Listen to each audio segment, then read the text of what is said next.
Well, greetings, everyone. My name is Father Peter Fink. I'm a retreat director at Ignatius House here in Atlanta.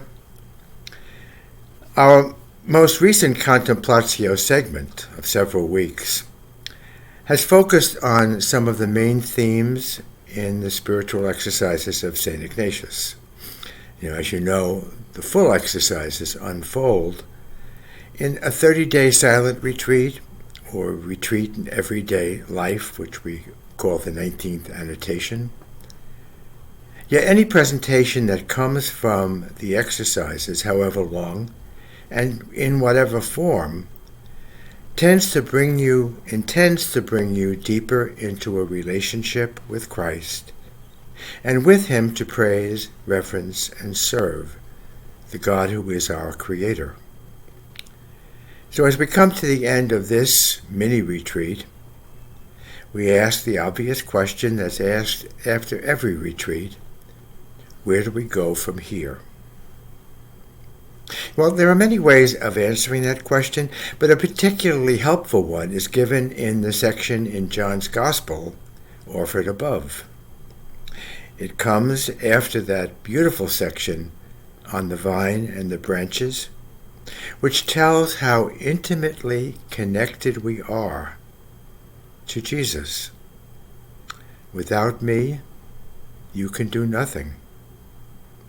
And John gives us in the same section 3 bits of advice as to how we might continue to shape our lives more deeply in the love and service of God. The first is a statement that we have been chosen. You have not chosen me, I have chosen you.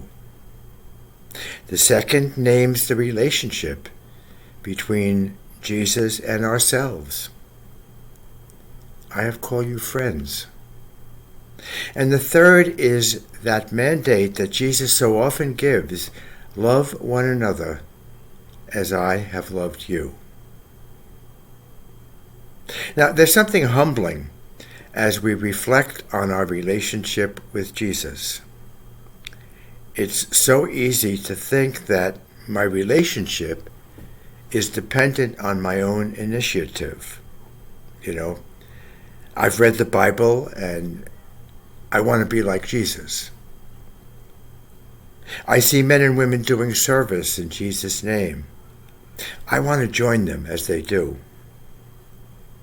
I'm planning to make a retreat so that I will get closer to Jesus. All of which are noble and true impulses. But they forget one essential piece.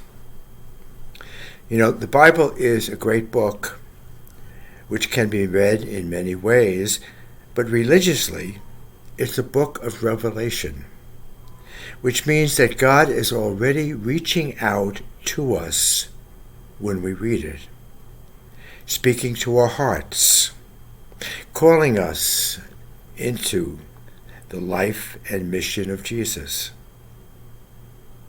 And those many men and women who are laboring in the service of Jesus' name, in service in Jesus' name, they're doing so not just on their own initiative. Christ has called them into His service.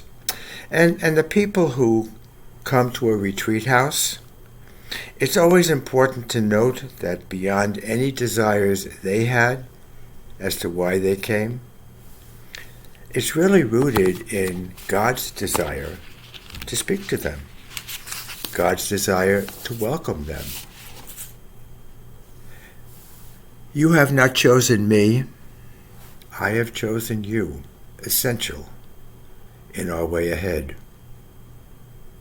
The second key phrase is that Jesus offers is that we are called His friends. Friendship with God and companionship with Jesus are certainly the language which Ignatius sets before us.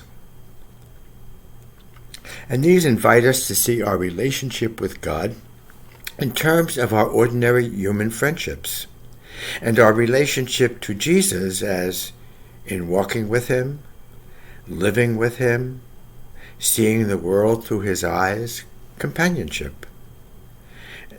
And that's what it means. I have called you friends. And finally, the mandate, love one another as I love you.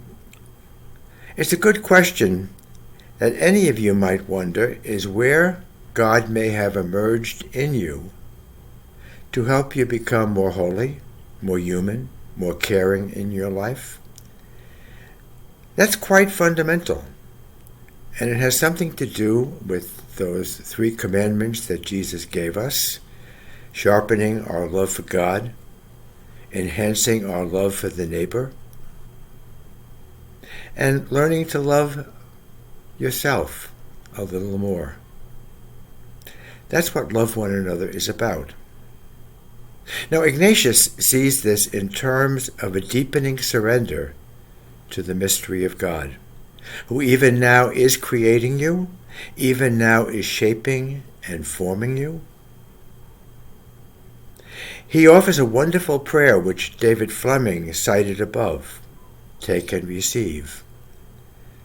And I ask you to pray that often, for just praying that prayer from the heart is a fine way of going forward.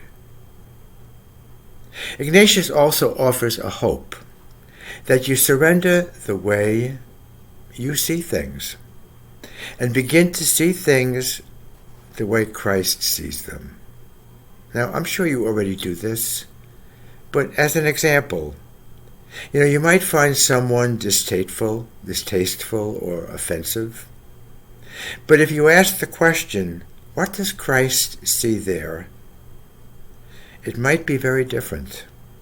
Christ may even teach you how to love that person the way he does. So in the end of the exercises, look at the risen Christ with wonder, and to look through the eyes of Christ at the world in which you live.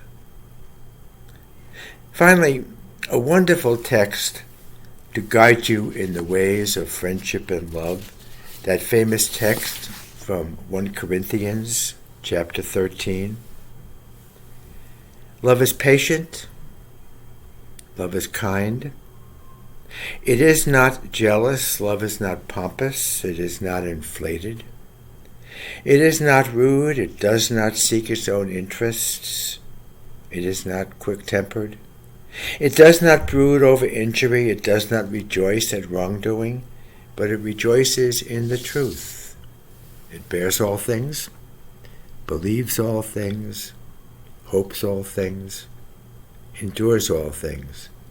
Love never ends. Well, this prayer, and it is a prayer, it reminds us where we came from. It reminds us where we are headed, and it gives us some clues on how we might get there. So the way forward, love one another as I have loved you, for you are my friends, and I have chosen you to be my friends. So blessings all.